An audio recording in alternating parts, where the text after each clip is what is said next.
Hi, வணக்கம். 2021 நான் ஒரு சேனலுக்கு இன்டர்வியூ கொடுத்துருந்தேன்.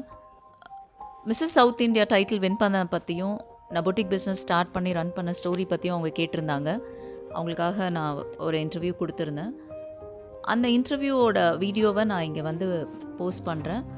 Thanks to Penmozhi channel. Happy 2021. என்னோட பேர் ரேவதி. நான் ஷீ பொட்டிக்குன்னு ஒரு பிஸ்னஸ் நடத்திட்டு இருக்கேன். நான் மிஸ்ஸஸ் சவுத் இந்தியா 2019 ஒரு டைட்டில் வின் பண்ணியிருக்கேன்.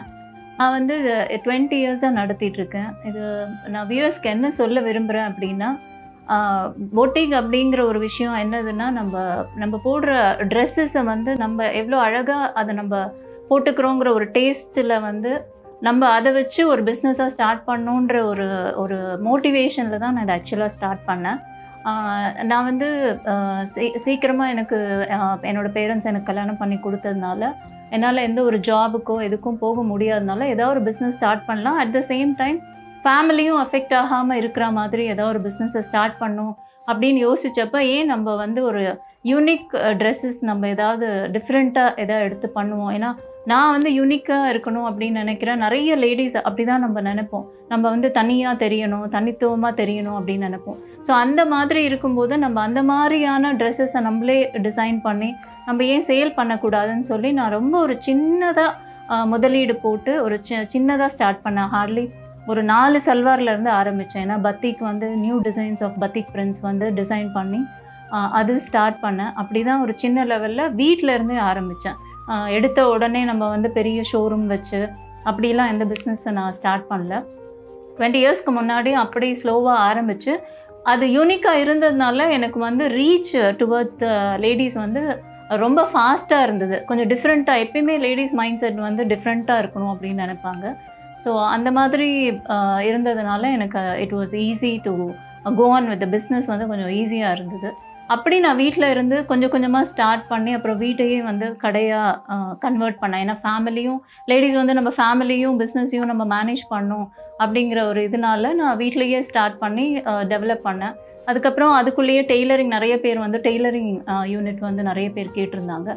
ஸோ ஏன் நீங்களே டெய்லரிங் எடுத்து பண்ணக்கூடாது? ஆக்சுவலாக பார்த்தீங்கன்னா எனக்கு டெய்லரிங் தெரியாது, எனக்கு தைக்க தெரியாது. பட் டிசைன்ஸ் போட தெரியும். எப்படி டிசைன் பண்ணால் எப்படி லேடிஸ் அழகாக இருப்பாங்க, யாருக்கு எந்த மாதிரி டிசைன்ஸ் போட்டால் நல்லாயிருக்கும் அப்படிங்கிற ஒரு டேஸ்ட் மட்டும் எனக்கு இருந்தது.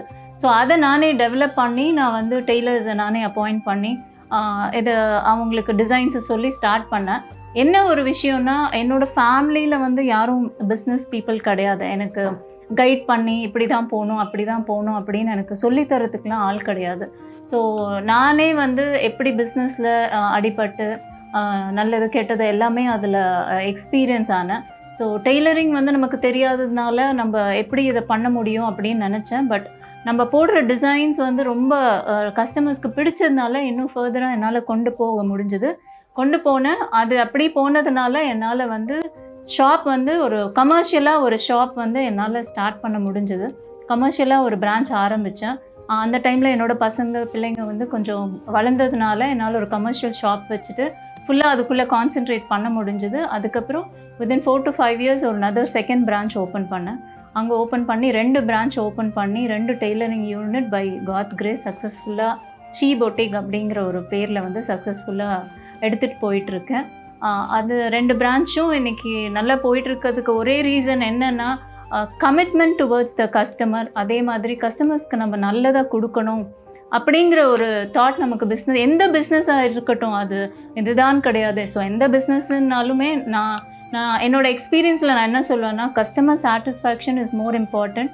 அப்புறம் கமிட்மெண்ட் டுவர்ட்ஸ் த பிஸ்னஸ். நம்ம என்ன இன்றைக்கி வந்து நான் கொடுக்குறேன் அப்படின்னு சொன்னேன்னா நம்ம வந்து கமிட்மெண்ட்டில் நம்ம ஸ்டாண்ட் பண்ணணும் அப்படின்னு நான் அதில் ரொம்ப ஸ்பெசிஃபிக்காக இருந்தேன். ஸோ நார்மலி டெய்லர் ஷாப்ஸு அப்படின்னா லேட்டாக கொடுப்பாங்க அப்படிங்கிற ஒரு திங்கிங் வந்து ஜென்ரலாக லேடிஸ் எல்லாருக்கும் மத்தியிலையும் இருக்குது. அது நம்மக்கிட்ட இருக்கக்கூடாது. நம்ம ஸ்டைல் வந்து இட் ஷுட் பி நம்ம ஏர்லியராக நம்ம பண்ணி முடிக்கணும் அப்படிங்கிற ஒரு விதத்தில் கொண்டு போனேன். ஸோ என்னால் கொஞ்சம் நிறைய பேருக்கு வந்து வேலை வாய்ப்பு என்னால் கொடுக்க முடிஞ்சது. டெய்லரிங் ஆகட்டும், ஸ்டாஃப் ஆகட்டும், எம்ப்ராய்டரி பீப்புளுக்காகட்டும், என்னால் கொஞ்சம் பேருக்கு என்னால் வேலை வாய்ப்பு கொடுக்க முடிஞ்சதுங்கிறது ஒரு பெரிய ஒரு சந்தோஷம். அதுக்கப்புறம் வந்து என்னோடய பிஸ்னஸ் பார்த்திங்கன்னா it's completely of designing.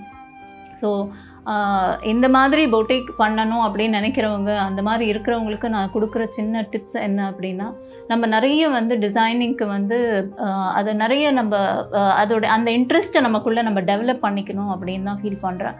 So அதுக்கு நிறைய விஷயங்கள் இருக்குது. நிறைய நம்ம எப்படி டிஃப்ரெண்ட் சாரீஸ் எப்படி கட்டணும், டிஃப்ரெண்ட் ப்ளவுசஸ் நம்மளை வந்து ட்ரையல் பண்ணி பார்த்துக்கலாம்.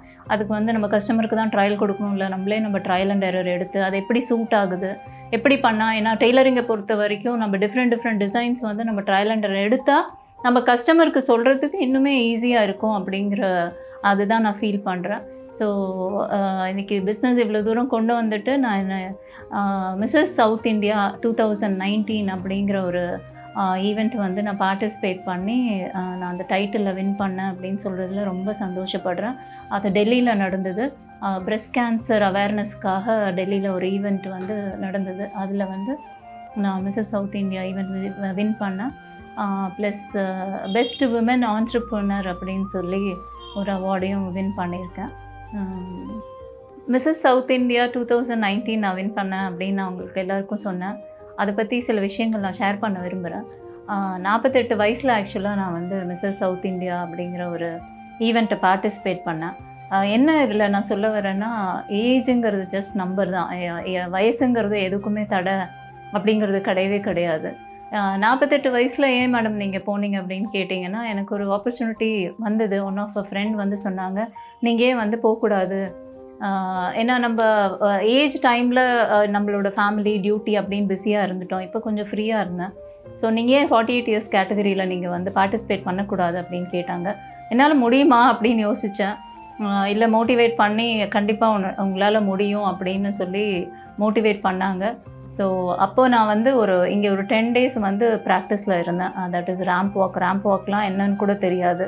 ஸோ ரேம்ப் வாக் ப்ராக்டிஸ் கொடுத்தாங்க. அதுக்கப்புறம் நான் வந்து டான்ஸ், அதில் வந்து ஒரு டேலண்ட் ரவுண்டுன்னு ஒன்று இருக்கும், அதில் வந்து டான்ஸ் பண்ணேன். ஸோ அது டான்ஸ் ப்ராக்டிஸ் இருந்தது. ஸோ ஒரு 1 week வந்து அதுக்கப்புறம் நான் பொட்டிக் நடத்துறதுனால எங்களுக்கு ஒரு 4 rounds வந்து காஸ்டியூம் டிசைன் பண்ண வேண்டியிருக்கும். நம்மளோட க்ரியேட்டிவிட்டி அதில் ப்ரூவ் பண்ண வேண்டிய ஒரு 4 round இருக்கும். அதில் என்னோடய காஸ்டியூமை நானே டிசைன் பண்ணேன். ஸோ அந்த 4 தீம் வச்சு நானே டிசைன் பண்ணேன். ஸோ இதெல்லாம் பண்ணிவிட்டு ஒரு 1 week 10 days கழித்து, அதாவது ரேம்ப் வாக் அப்படிங்கிறது வந்து 48 yearsல பண்ண முடியுமா அப்படிங்கிற நம்பிக்கை நிஜமாகவே எனக்கு இல்லை. பட் கண்டிப்பாக நம்மளால் முடியும். வயசெல்லாம் ஒரு விஷயமே கிடையாது. எல்லாமே நம்மளோட மைண்டு தான். பண்ண முடியும்னா வயசு ஒரு தடையே கிடையாது. போனேன். டெல்லியில் போய் 1 week அங்கே வந்து 1 வாரம் இருக்கும் அந்த ஈவெண்ட் ஆக்சுவலி. ஸோ 1 week கண்டினியூஸாக நமக்கு எவ்ரி டே வந்து ட்ரைனிங் ப்ரோக்ராம்ஸ் இருக்கும், ரேம்ப் வாக் ட்ரைனிங் இருக்கும்.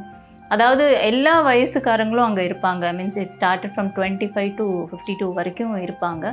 ஸோ ஐ வாஸ் இந்த கேட்டகரி ஆஃப் 48. ஸோ அங்கே இருந்துட்டு நமக்கு ஒரு சேலஞ்சிங்காக இருக்கும் சின்ன வயசு. ஏன்னா this is the first time நான் வந்து இந்த மாதிரி ஒரு பேஜெண்ட்டுக்கு வந்து போனதுங்கிறது இஸ் மை ஃபர்ஸ்ட் டைம்.